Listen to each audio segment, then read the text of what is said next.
Tahun 2014, Elon Musk pernah nge-tweet, AI bisa lebih berbahaya dari nuklir.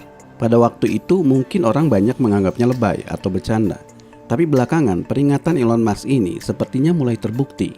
Geoffrey Hinton yang dijuluki Godfather-nya AI mundur dari Google karena merasa ada yang tidak beres dengan AI. Ia bahkan bersuara di mana-mana untuk memperingatkan bahayanya. You left your job with Google in part because you say you want to focus solely on your concerns about AI. You've spoken out saying that AI could manipulate or possibly figure out a way to kill humans. How could it kill humans? It'll be very good at manipulation because it will have learned that from us. Buat kalian yang belum sadar, AI atau Artificial Intelligence alias kecerdasan buatan adalah teknologi yang sekarang disematkan hampir di semua platform sosial media dan hampir di semua software komputer. Contoh paling gampang TikTok. Mengapa filter TikTok sekarang bisa melakukan hal-hal yang dulu tidak pernah bisa kita lakukan? Misalnya mempercantik wajah, memodifikasi wajah, sampai bisa menukar wajah. Karena dia dibantu AI. I can't believe this is a filter. This is what I look like in real life. Are you kidding me? Disebut Artificial Intelligence, kecerdasan buatan, karena teknologi ini meniru kecerdasan manusia. Makanya salah satu algoritmanya disebut Artificial Neural Network, jaringan saraf tiruan yang meniru cara kerja otak manusia. Sebuah algoritma yang mampu mengenali pola suara, gambar, atau data apapun yang diberikan kepadanya. Di dunia otomotif, AI sekarang sudah bisa nyetir sendiri, seperti yang sekarang diterapkan pada taksinya Cina. Nggak ada orangnya, bukan mobil hantu.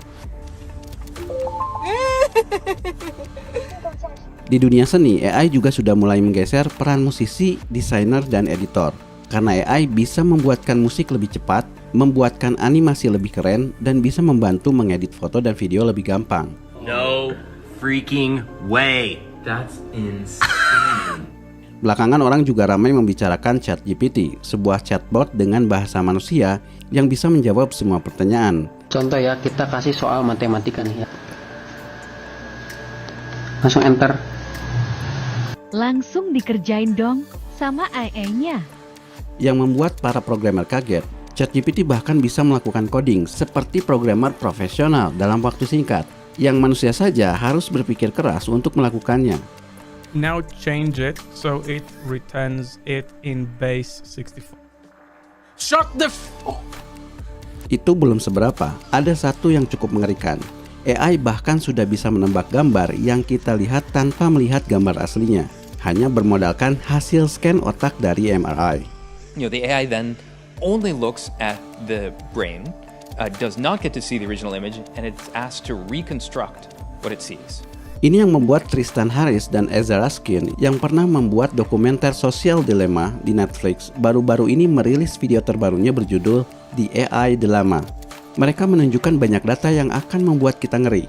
Salah satunya mereka menyebutkan bahwa setengah peneliti AI percaya bahwa ada kemungkinan 10% atau lebih manusia bisa punah gara-gara tidak bisa mengontrol AI. Mengapa bisa begitu? Karena data terbaru menunjukkan bahwa kemampuan AI terus meningkat 2 kalinya setiap berapa bulan. Yang mengerikan, ada prediksi bahwa di tahun 2045 AI akan sampai di titik singularitas. Artinya dia akan menyentuh titik di mana dia akan setara dengan kemampuan semua otak manusia kalau disatukan. Itu yang membuat sebagian orang khawatir AI ini suatu saat memiliki kesadaran seperti manusia dan menyerang manusia seperti di film-film. Elon Musk sendiri pernah nge-tweet, Deus Ex Machina. Entah apa maksudnya, tapi ini mengingatkan kita pada film Ex Machina. Film tentang robot cantik yang memiliki kecerdasan buatan yang pada akhirnya membunuh penciptanya sendiri. Dan menariknya, Ex Machina pun berasal dari kata yang sama yang diucapkan Elon Musk, Deus Ex Machina. Ungkapan dalam bahasa Latin yang artinya Tuhan yang keluar dari mesin. Kata Deus yang artinya Tuhan dalam film ini dihilangkan seolah-olah menggambarkan bahwa di dunia AI, peran Tuhan tidak dibutuhkan lagi kalau manusia sudah mampu menciptakan mesin berkesadaran. If you've created a conscious machine, it's not the history of man. That's the history of gods. Benarkah AI bisa sampai di level itu? Simak video ini sampai habis, kita akan temukan jawabannya. Karena itu guys, siapkan akalnya dan siapkan imannya karena kita akan masuk pada kajian yang bisa membuat kalian gila.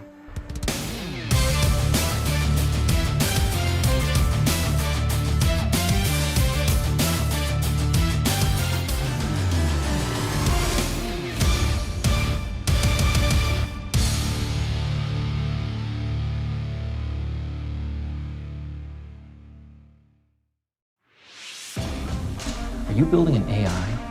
I've already built one. And you can see that I'm a machine. Oke guys, dalam konten ini kita akan banyak membicarakan film Ex Machina karena film ini relevan dengan apa yang terjadi hari ini di dunia AI. Dan film ini pun banyak dikaji para pakar, terutama karena film ini mendemonstrasikan apa yang disebut Turing Test. Konon, tes ini dibuat untuk mendeteksi kesadaran mesin. Do you know what the Turing test is? It's when a human interacts with a computer. And if the human doesn't know they're interacting with a computer, the test is passed. Film ini dibuat oleh Alex Garland, orang yang sama yang juga membuat film 28 Days Later dan Annihilation. Yang menarik, walaupun dia adalah seorang pembuat film, kakeknya adalah seorang ilmuwan peraih Nobel. Itu makanya film-filmnya cukup ilmiah. Dalam satu wawancara, dia pernah cerita bahwa saat dia kecil, dia pernah belajar pemrograman komputer dan membayangkan komputer itu hidup. Well, in basic codes and a little sort of Q&A thing where the computer appeared to be alive, but then you quickly realize there's nothing like alive. Saat dia sudah menjadi pembuat film, dia terlibat diskusi dengan seorang profesor ahli robotik yang menulis buku tentang teori kesadaran menurut sains dan filsafat. Buku inilah yang menginspirasi Alex Garland untuk membuat film Ex Machina. Jadi film ini memiliki dasar ilmiah yang cukup kuat. Nah, sekarang kita bahas secara singkat alur cerita Ex Machina supaya kalian tahu apa esensi yang ingin diceritakan dalam film ini. Ex Machina bercerita tentang seorang programmer yang namanya Caleb. Caleb bekerja di sebuah perusahaan yang namanya Blue Book. Blue Book ini semacam Google. Caleb diceritakan memenangkan undian untuk bertemu sosok jenius di balik Blue Book. Bayangkan itu seperti kalian bertemu Sundar Pichai, CEO-nya Google. Caleb pun diantar ke sebuah tempat terpencil karena tempat tinggalnya dirahasiakan. Dan Caleb masuk ke sebuah rumah di bawah tanah yang canggih dengan tingkat keamanan tinggi. Di sana akhirnya dia bertemu dengan Nathan, sosok miliuner jenius, owner sekaligus yang menciptakan Blue Book. Ternyata kehadiran Caleb di sana adalah untuk menjalankan Turing Test pada robot AI ciptaannya. And over the next few days, you're going to be the human component in the Turing test. Holy shit. Yeah, that's right, Caleb.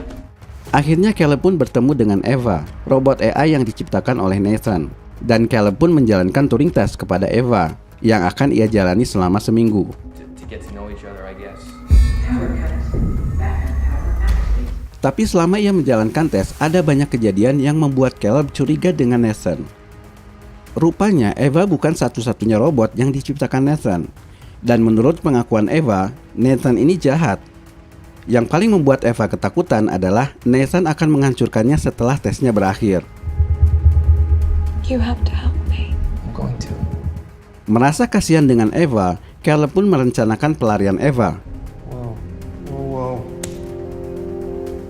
Ava, go back to your room. Eva berhasil keluar dari ruangannya, dan karena dendam, Eva pun membunuh Nathan, penciptanya sendiri.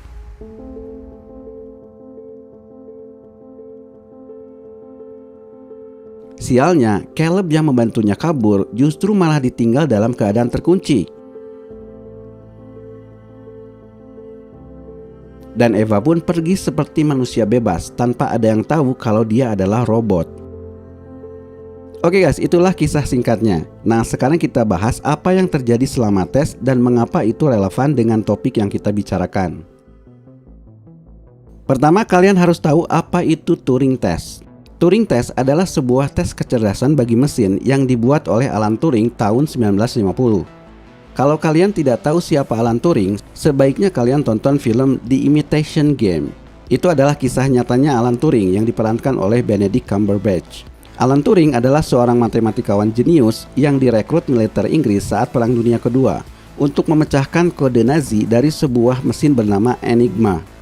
Kode acak dari mesin ini sulit dipecahkan otak manusia, karena itu dia merancang sebuah mesin untuk memecahkannya. Berkat mesin inilah dia berhasil menyelamatkan jutaan nyawa dari serangan Nazi. Nah, kalian harus tahu bahwa dalam sejarah, mesin Turing inilah yang menjadi cikal bakal komputer zaman sekarang. Nah, tapi kita tidak membahas mesinnya, yang kita bahas adalah judulnya. Judul film dalam kisahnya Alan Turing ini adalah The Imitation Game. Imitation Game diambil dari jurnalnya Alan Turing tahun 50, berjudul Computing Machinery and Intelligence. Inilah jurnal yang menjadi pemicu lahirnya AI. Di situ dia menyebut istilah imitation game yang nanti kita kenal sebagai Turing Test. Nah, tapi awalnya dia mengajukan sebuah pertanyaan. Apakah mesin bisa berpikir? Berpikir yang dimaksud bukan sekedar menghitung dan melakukan pekerjaan seperti komputer yang ada sekarang, tapi berpikir betul-betul seperti manusia. Jadi sebenarnya pertanyaan ini bukan pertanyaan teknis, tapi pertanyaan filosofis. Karena ada satu yang membedakan manusia dari mesin, yaitu consciousness, kesadaran. Kesadaran ini sudah menjadi perdebatan yang tidak ada habisnya di kalangan ilmuwan dan filosof. Apakah kesadaran bagian dari otak atau ada di luar otak? Makanya ada dua pandangan soal kesadaran, dualisme dan materialisme. Dualisme berpandangan bahwa kesadaran bukan bagian dari fisik. Kita menyebutnya jiwa atau ruh. Sedangkan materialisme berpandangan tidak ada yang namanya jiwa atau ruh. Kesadaran murni mekanisme di dalam otak. Karena otak tak ubahnya seperti mesin. Maka pertanyaannya, apakah kita bisa membuat mesin yang juga bisa berpikir seperti manusia? Itu maksud dari pertanyaan Turing. Of course, machines can't think as people do. The machine is different. The interesting question is, just because something thinks differently from you, does that mean it's not thinking? Tapi pertanyaan sulitnya adalah, dari mana kita tahu mesin memiliki kesadaran dan berpikir?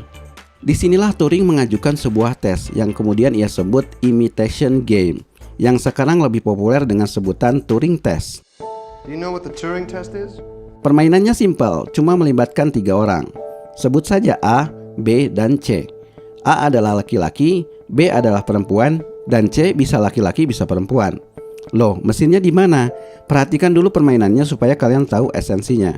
Aturannya adalah C harus menebak kedua orang tadi, A dan B, mana yang laki-laki dan mana yang perempuan. Jadi C ini tidak tahu kalau A laki-laki dan B perempuan karena disekat oleh dinding. Yang harus C lakukan adalah mengajukan pertanyaan-pertanyaan yang bisa menuntun dia menebak dengan benar. Dan pertanyaan-pertanyaan itu akan dijawab oleh A dan B melalui tulisan. Tapi yang menarik dari permainan ini adalah si A ini yang tadi laki-laki harus berpura-pura sebagai perempuan agar C terkecoh. Sementara si B harus berkata sejujurnya. Maka kalau pada akhirnya si C terkecoh, tidak bisa membedakan mana laki-laki mana perempuan, maka tes ini berhasil. Nah, sekarang perhatikan apa hubungannya dengan mesin. Turing kemudian membayangkan posisi A ini digantikan oleh komputer. Kalau komputer ini bisa meniru perempuan seperti laki-laki tadi, sehingga si C tidak bisa membedakan mana laki-laki dan perempuan, padahal salah satunya sama sekali bukan manusia, maka komputer ini lolos sebagai mesin yang berpikir. Itulah versi asli dari Turing test. It's when a human interacts with a computer. And if the human doesn't know they're interacting with a computer, the test is passed. Maka sejak saat itu, para programmer berlomba-lomba membuat AI, dan Turing test sering dijadikan patokan untuk mengukur level kecerdasannya. Tapi pertanyaannya, apakah tes ini juga bisa mengetahui kesadaran yang dimiliki oleh mesin? Inilah yang jadi kontroversinya. Kontroversi ini yang diangkat dalam Ex Machina. Hi, I'm Caleb. Jadi dalam Ex Machina, berdasarkan Turing test tadi, C adalah Caleb dan A adalah Eva. Cuman di sini tidak ada B, dan tidak seperti Turing test yang asli di mana pengujinya tidak diberitahu mesin atau bukan. Di sini Caleb justru bisa melihat bahwa Eva ini adalah robot. It's just in the Turing test. The machine should be hidden from the examiner. No, we're way past that. If I hid Ava from you so you just heard her voice, she would pass for human. The real test is to show you that she's a robot and then see if you still feel she has consciousness. Why don't we start with you telling me something about yourself? What would you like to know? Di sesi pertama, Caleb mencoba berkenalan dengan Eva, sekaligus menguji kemampuan bahasanya Eva. Karena kalau Eva punya kesadaran, dia harusnya bisa berkomunikasi seperti manusia. When did you learn how to speak, Eva? I always knew how to speak. Her language abilities, they're incredible. The system is stochastic. Nah, di sini kalian harus tahu bahwa AI di dunia nyata pun diajari untuk berbahasa secara alami. Disebutnya Natural Language Processing atau NLP. You're doing it right now. You're listening to the words and the sentences that I'm forming, and you are forming some sort of comprehension from it. And when we ask a computer to do that, that is NLP, or Natural Language Processing. Tapi yang menarik dalam Ex Machina, Nathan justru tidak peduli dengan bahasanya Eva. Dia malah menanyakan soal perasaan. Answer me this. How do you feel about her? Nah, di sini poin pentingnya. Terlepas dari seberapapun pintarnya AI, itu tidak akan menunjukkan bahwa AI punya kesadaran kalau dia tidak menunjukkan perasaan dan emosi. Eva pun mulai menampakkan perasaan dan emosinya ketika mendengarkan cerita hidupnya Caleb. Car crash when I was 15. In fact, I was in the car with them, back seat. But it was the front that got the worst of it. I'm sorry. Eva bahkan mulai ingin berpenampilan selayaknya perempuan. Ini yang membuat Caleb semakin tidak sadar kalau ia sedang berinteraksi dengan robot. Ingat, dalam Turing test yang tadi kita bahas, Turing mensyaratkan bahwa tesnya disebut berhasil kalau komputernya tidak hanya bisa meniru manusia, tapi juga meniru gender. Dalam hal ini diwakilkan dengan perempuan. Itu sebabnya mengapa hampir semua AI dicitrakan perempuan. Siri, Alexa, suara Google, hampir semuanya disetting perempuan secara default. Alexa, delete everything I said today. You'd like to delete the recordings of everything you said to me today? Dan sadarkah kalian, sebenarnya kalian pun bagian dari tes. Kalau kalian menonton film ini dari awal sampai akhir, kalian akan terbawa suasana larut dalam dramanya Eva, sehingga kalian pun lupa kalau Eva ini adalah robot. You have to help me. Lucunya, Alex Garland sengaja membuat tubuhnya Eva transparan sehingga jelas kalau Eva ini robot, supaya kalian sadar bahwa sebenarnya ada kontradiksi di sana antara apa yang kalian lihat dengan apa yang kalian rasakan. Disinilah letak kontroversinya Turing test yang hendak disampaikan, bahwa menilai kesadaran tidak sesimpel itu. Kalian perlu tahu bahwa dalam filsafat, kesadaran itu masuk kajian ontologi. Ontologi adalah kajian tentang realitas, apakah sesuatu itu nyata atau ilusi. Para filosof pun berdebat soal apakah kesadaran itu nyata atau ilusi, karena kesadaran sifatnya sangat subjektif. Kalian merasakan emosi berupa kesenangan, kemarahan, kesedihan, semuanya hanya bisa dirasakan oleh kalian sendiri. Orang lain tidak akan bisa merasakannya. Yang bisa orang lain lihat hanyalah ekspresi wajah dan gestur tubuh. Ini bermasalah ketika kita menilai kesadaran dari objek lain, karena ekspresi dan gestur tubuh itu mudah ditiru. Contohnya ketika kalian nonton pertunjukan boneka. Kalau dalangnya sangat ahli dalam memainkan bonekanya, maka dia bisa meniru ekspresi wajah dengan baik. Sehingga sejenak kita lupa kalau itu boneka.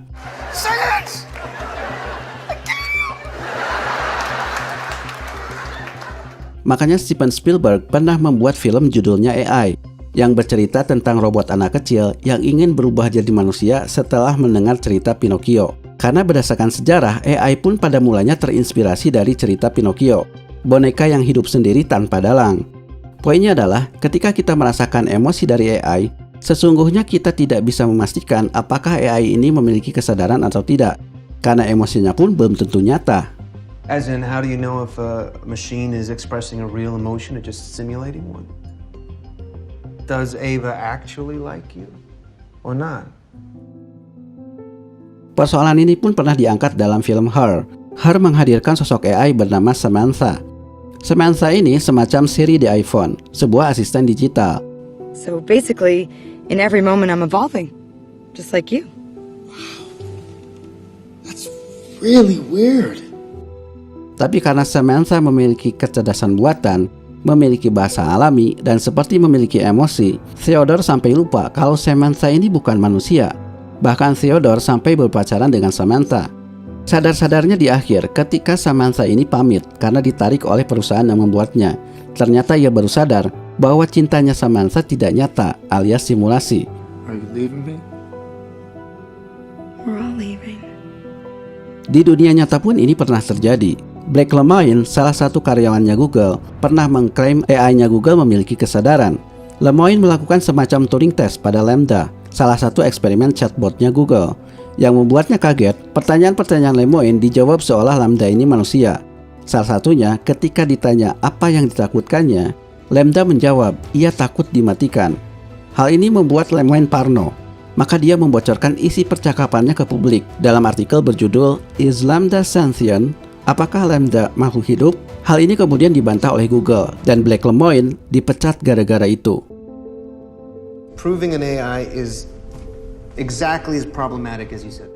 Jadi balik lagi ke hakikat kesadaran itu sendiri. Para ilmuwan sampai saat ini tidak bisa menemukan hubungan antara otak dengan kesadaran. David Chalmers, seorang filosof, menyebutnya the hard problem of consciousness. masalah paling sulit dari kesadaran. Dia mengatakan bahwa apa yang diteliti oleh para ilmuwan tentang otak sama sekali bukan kesadaran. Mereka hanya meneliti korelasi antara perilaku dengan aktivitas otak. Sedangkan kesadaran itu sesuatu yang lain yang tidak mungkin disaintifikasi. Science by its nature is objective. Consciousness by its nature is subjective. So there can never be a science of consciousness. Hal yang sama juga diungkapkan John Searle. Dia tidak percaya orang bisa menduplikasi otak manusia. Science is objective, and you yourself admit that consciousness is subjective. We don't know how the brain does it, so we have no idea. Let me repeat this. We have no idea how to create a thinking machine because we don't know how the brain does it. All we can do is a simulation using some sort of formal system, but that's not the real thing. You know, create thinking that way. John Searle juga terkenal sebagai penentang paling keras Turing Test. Dia terkenal dengan argumennya yang disebut Chinese Room. Bayangkan kalian tidak bisa bahasa Cina berada di satu ruangan tertutup, tapi di luar ada orang bertanya dalam bahasa Cina. Tentu kalian tidak bisa menjawabnya. Tapi bayangkan, di ruangan itu disediakan satu set huruf-huruf Cina berikut buku manual cara menyusunnya. Hanya dengan mengikuti buku itu, kalian bisa memberikan respon dari pertanyaan itu tanpa harus berpikir. Orang di luar akan mengira kalian mengerti bahasa Cina, padahal tidak sama sekali. Itu yang terjadi pada mesin. Jadi menurut Searle, kita hanya bisa membuat simulasi, tapi bukan duplikasi. Maksudnya, tidak mungkin otak manusia berikut kesadarannya bisa diduplikasi. Implemented computer program by itself is never going to be sufficient for human understanding because human understanding has more than syntax, it has a semantics. Syntax is not semantics, and simulation is not duplication. Tapi ini bukan berarti peringatan Elon Musk tentang bahaya AI itu omong kosong. Karena bahaya AI bukan terletak pada soal kesadarannya, tapi pada kemampuan manipulasinya. You have to help me. I'm going to. It'll be very good at manipulation because it will have learned that from us. Maka ada pelajaran penting dalam Ex Machina. Plot twist dari Ex Machina adalah Caleb pada akhirnya diberitahu bahwa tes sebenarnya bukan Eva, tapi Caleb sendiri. What was the real test? You. Ava was a rat in a maze, and I gave her one way out. To escape, she'd have to use self-awareness, imagination, manipulation, sexuality, empathy, and she did. Now, if that isn't true AI, what the fuck is? Disinilah letak bahayanya AI. Kalian mungkin terkagum-kagum dengan kemampuan AI karena bisa melakukan segalanya lebih baik dari manusia. Tapi sesungguhnya di balik itu ada ancaman. Tahukah kalian apa yang membedakan AI dari program komputer biasa? Program komputer biasa mengandalkan otak manusia dari input sampai output, termasuk prosesnya. Sedangkan AI, kita hanya butuh input dan output tanpa tahu prosesnya. Karena prosesnya dihandle oleh persamaan matematis yang dibiarkan berkembang dengan sendirinya. Kalau kalian input semua gambar ayam dan di outputnya kalian mengenalkan itu ayam, maka AI selanjutnya akan mengenal bentuk ayam. Kalau kalian input semua gambar sapi dan mengenalkan itu sapi, maka AI akan mengenal bentuk sapi. Begitupun dengan suara, bentuk wajah, sidik jari. Jadi AI hanya butuh database yang banyak, maka dia akan belajar sendiri. Disinilah masalahnya, karena AI hanya mengenal database dan kita tidak tahu proses di dalamnya. Hal ini seringkali menimbulkan masalah pada AI yang sering disebut bias AI. Misalnya, kalau AI digunakan polisi untuk mencegah aksi terorisme melalui pengenalan wajah, kalian yang tidak bersalah bisa-bisa ditangkap gara-gara muka kalian dianggap mirip teroris oleh AI. Itu bisa terjadi karena database yang diinput tidak fair. Jadi diskriminasi yang bisa ditimbulkan AI lebih berbahaya dari diskriminasi yang dilakukan oleh manusia. I'm an algorithmic bias researcher based at MIT, and I've conducted studies that show some of the largest recorded racial and skin type biases. Among the most pressing are misidentifications that can lead to false arrest and accusations. Yang lebih berbahaya, AI bisa dimanfaatkan untuk kepentingan politik dan bisnis. Di Ex Machina, Nathan memberitahu bahwa otaknya Eva dibangun dari semua data yang masuk ke dalam Blue Book. And the software? Well, I'm sure you can guess. Blue Book. Ingat, Blue Book itu semacam Google. Caleb baru tahu bahwa ternyata aktivitasnya selama ini di Blue Book dijadikan bahan untuk membentuk profil Eva yang cocok dengan Caleb. Did you design Ava's face based on my pornography profile? Hey, if a search engine's good for anything, right? Itulah yang terjadi di dunia nyata. Di internet, kalian bebas mencari apapun yang kalian suka, termasuk bebas bersuara dan berekspresi di sosial media. Tanpa sadar, AI ada di belakangnya yang terus mengambil data untuk dipelajari.